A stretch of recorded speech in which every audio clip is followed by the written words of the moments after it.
Hello and welcome. Today we're leaving my kitchen behind for a whirlwind tour of Poland's incredible food. From hearty stews to delicate dumplings, Polish cuisine is all about bold flavors, history, and family. We'll discover recipes passed down through generations and see why these dishes are loved across Poland. So get ready. Let's dive into the heart and soul of Polish cooking. Time to taste Poland. Right, first up, the absolute king of Polish cuisine, pierogi. Now don't you dare call these just dumplings. That would be a massive insult to the craft and artistry that goes into each one of these beautiful little parcels. They are the cornerstone of Polish cooking, a dish that is both a humble family meal and a celebratory feast. The versatility is just stunning, absolutely brilliant. You see, the magic of pierogi lies in its simplicity and its endless variety. The dough itself is a lesson in finesse. It needs to be soft, pliable, but strong enough to hold its precious cargo. It's typically made with flour, water, sometimes an egg, and a touch of salt.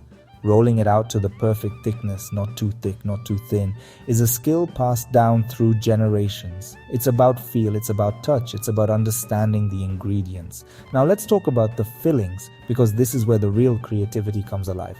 The classic, the one you absolutely have to try, is ruski. This isn't Russian, as the name might suggest. It's a gorgeous, creamy mixture of mashed potatoes, tangy twaróg cheese, a type of Polish curd cheese, and fried onions. The balance of savory, creamy, and sweet from the caramelized onions is just sublime. It's comfort in a bite. But it doesn't stop there, not by a long shot. You have savory versions filled with seasoned ground meat, often pork or beef, which are incredibly rich and satisfying.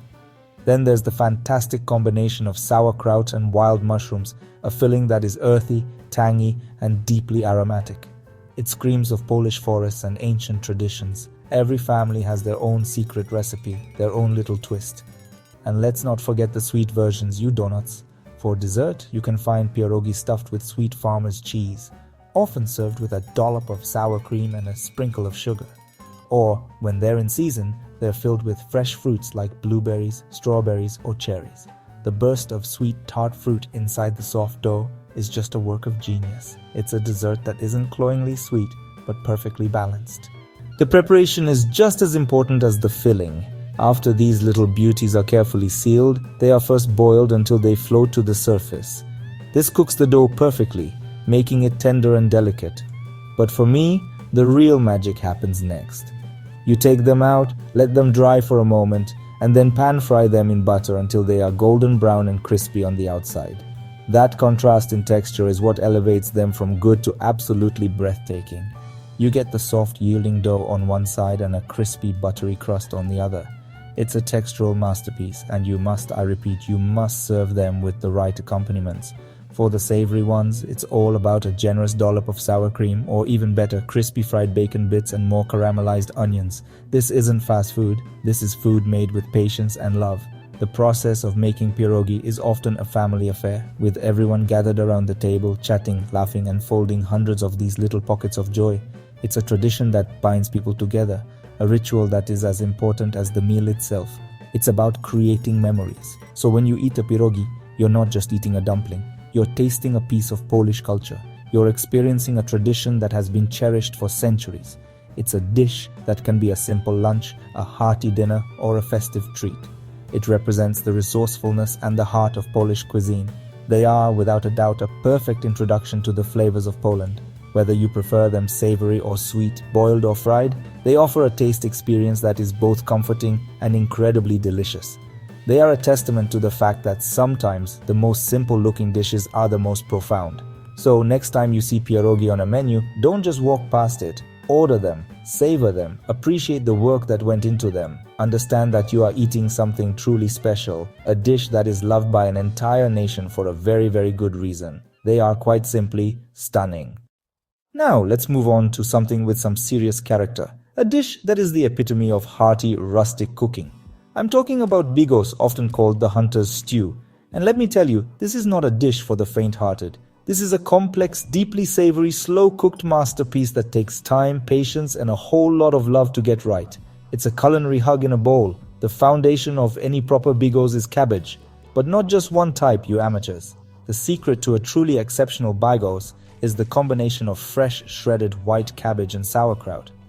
The fresh cabbage provides a subtle sweetness and a tender texture, while the sauerkraut brings that essential, sharp, tangy flavor that cuts through the richness of the meat. That balance is absolutely crucial. And the meat, my word, the meat. A true bigos is not about using one single cut. It's a symphony of different meats and sausages, which is why it's called a hunter's stew. Today, it's more commonly made with a glorious mix of pork, beef, and of course, smoked Polish kielbasa. You have tender chunks of pork shoulder that melt in your mouth, rich pieces of beef that add depth, and then the smoky, garlicky punch from the kielbasa. It's all chopped up and browned to develop those beautiful deep flavors before it even thinks about meeting the cabbage, but we're not done yet. To build even more complexity, you add dried wild mushrooms, typically porcini, which are rehydrated and added along with their intensely flavorful soaking liquid. Then you have onions, garlic, and sometimes a bit of bacon for extra smoky richness. And the secret weapon in many bigos recipes, a handful of smoked prunes or plums.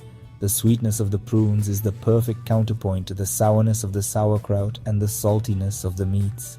Then comes the most important ingredient of all time. Bigos is not a dish you can rush. It needs to simmer away gently on the stove for hours, and I mean hours. The longer it cooks, the more the flavors melt together and the deeper and more complex the stew gets. In fact, many Polish cooks will tell you that bigos is even better the next day or the day after that. It's a dish that evolves, that gets better with age, like a fine wine. When it's finally ready, what you have is not just a stew.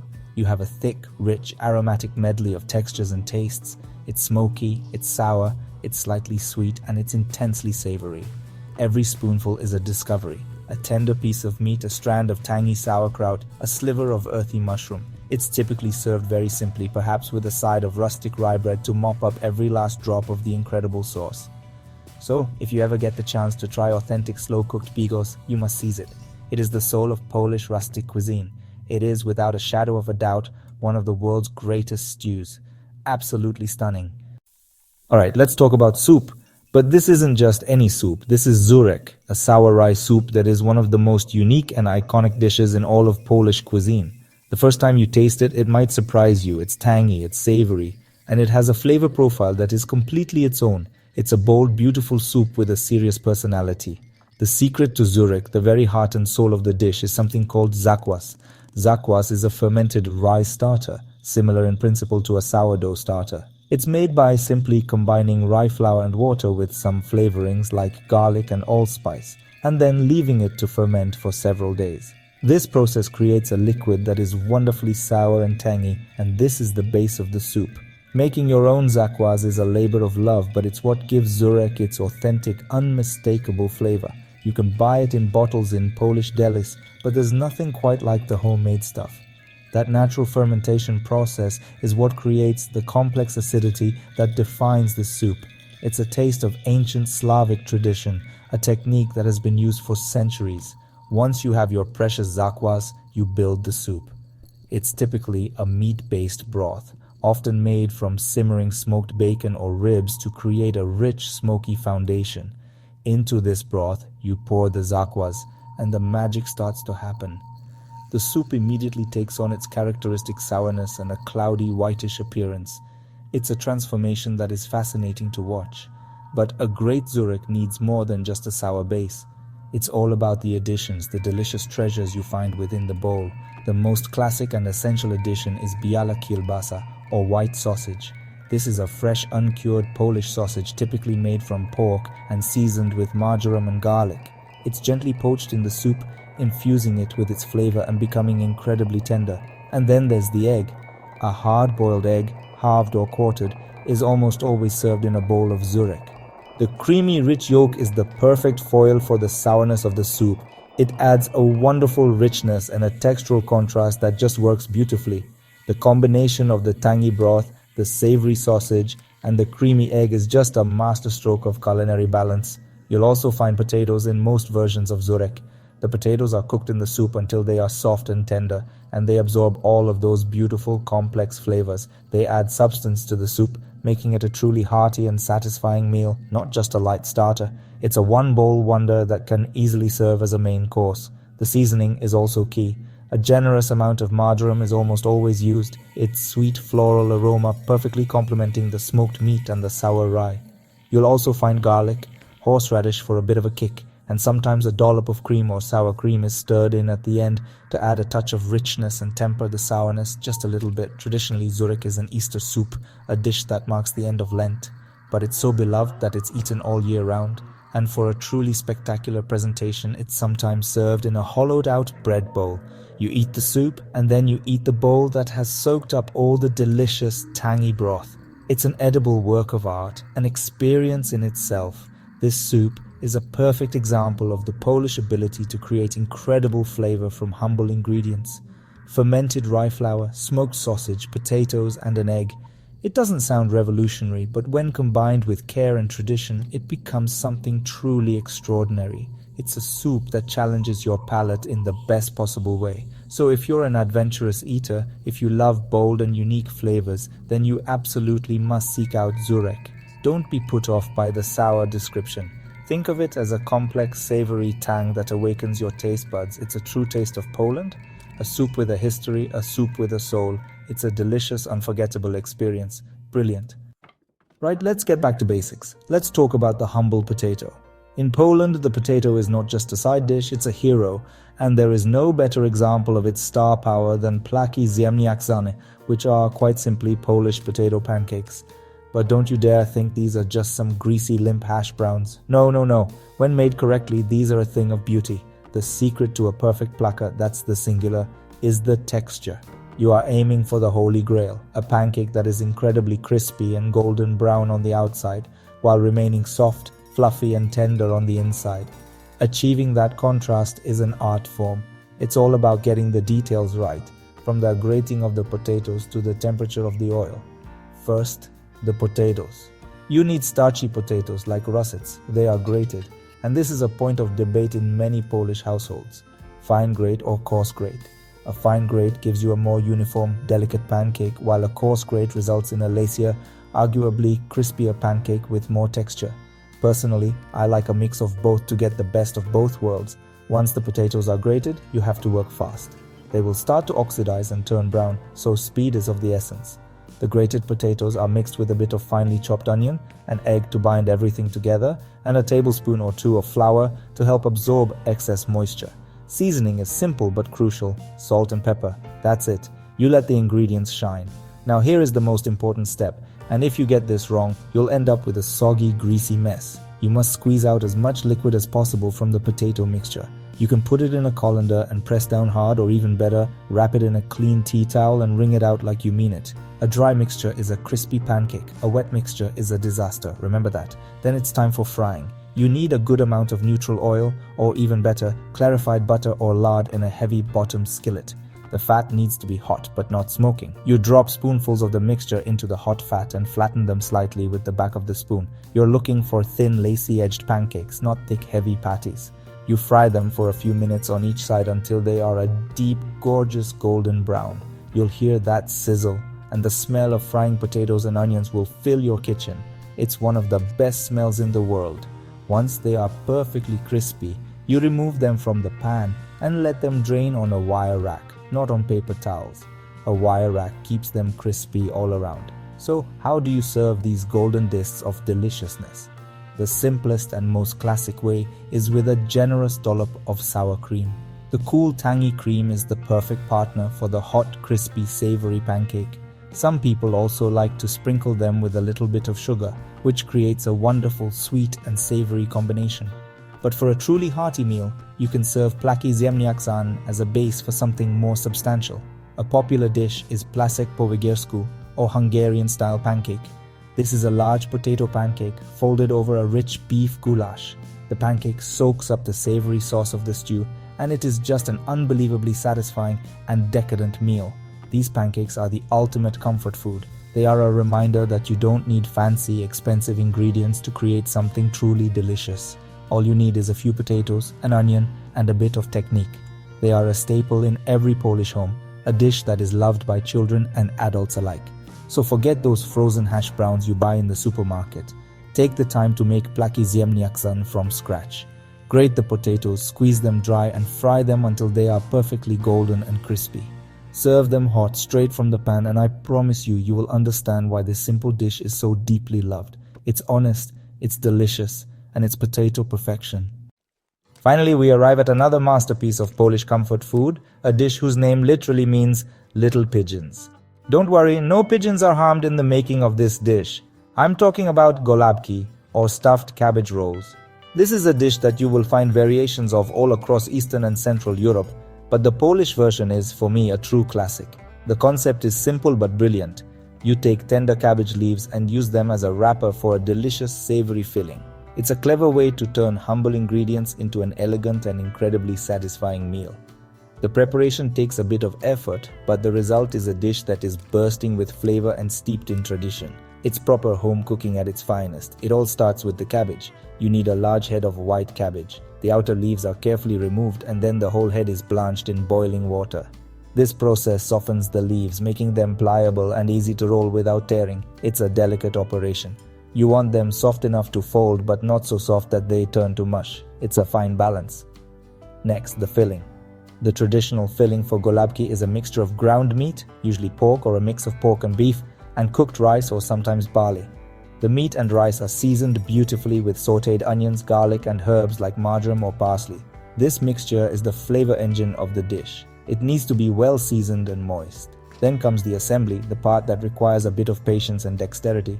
You take one of your blanched cabbage leaves, trim the thick central rib to make it easier to roll, and place a spoonful of the meat and rice filling at the base. Then you roll it up tightly like a little burrito, tucking in the sides to create a neat, secure parcel.